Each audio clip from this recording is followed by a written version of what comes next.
Hello, first graders. We are going to be doing our sloppy copy of our second personal narrative. We've been writing about our vacations. So I have my flow map from the last writing that I did, my organizing, and I'm ready to take my flow map and turn it into a sloppy copy or a rough draft. So I'm going to be taking this and I'm going to be turning it into a paragraph that makes sense all about my trip to Disneyland. Remember, you're writing about your own vacation. You're not copying me. So I'm going to be coming over here and I'm going to start with my title at the top of the page. Okay, remember, it's capitals because it's the name of your story. My trip to Disneyland. And now I'm ready to start my writing. And I go back to my flow map, and while I was thinking about it, I read this again, and it says, "Do you know the best place to visit?" And while I do like that sentence, I like it more for an opinion writing. And this isn't really an opinion writing. I did like my trip, but instead of starting with that sentence, I was thinking of a better way to start it. And I'm going to instead start with I'm trying to think. Let's see. I'm thinking about how we can. Sometimes that's hard to think. I think I'm going to go ahead and start with how when we walked up to Disneyland, we had to wait in line to get in, and how excited I was. So I'm going to start first by indenting my writing. I have to use 2 fingers to indent. Okay. On our first day at Disneyland, we had to wait. I'm going to say in a long line. I'm going to use a describing word. In a long line. I was so excited. And I'm going to do an exclamation mark to show my excitement. When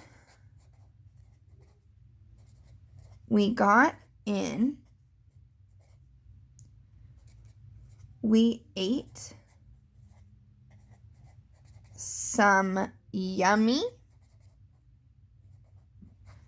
and hot churros. I remember them being very warm. They almost burnt my mouth, but they were delicious.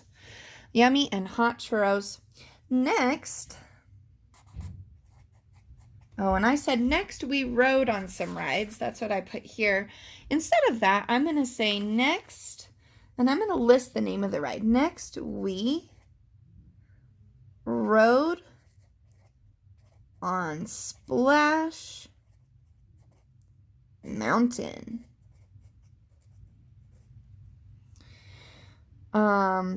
We got all wet.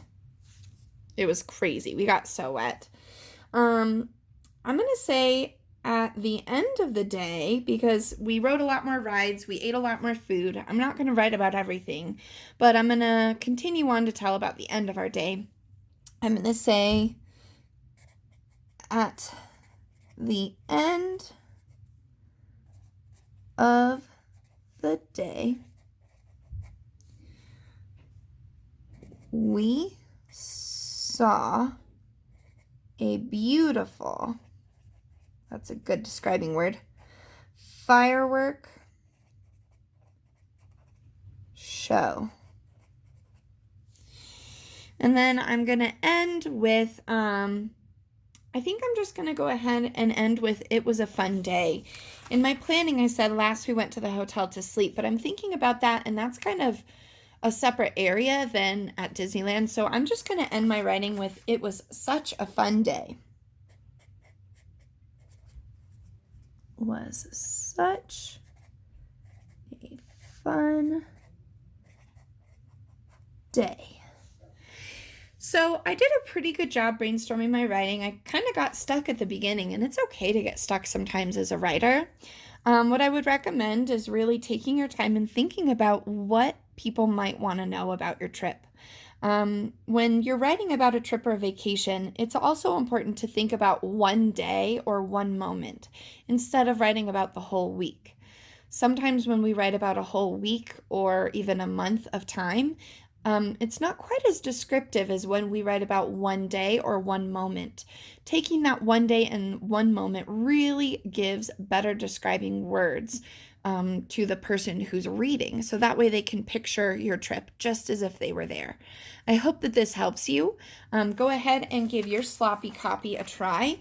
Use your flow map to help you as you start writing your first draft of your vacation personal narrative. Good luck, writers. I know you can do it.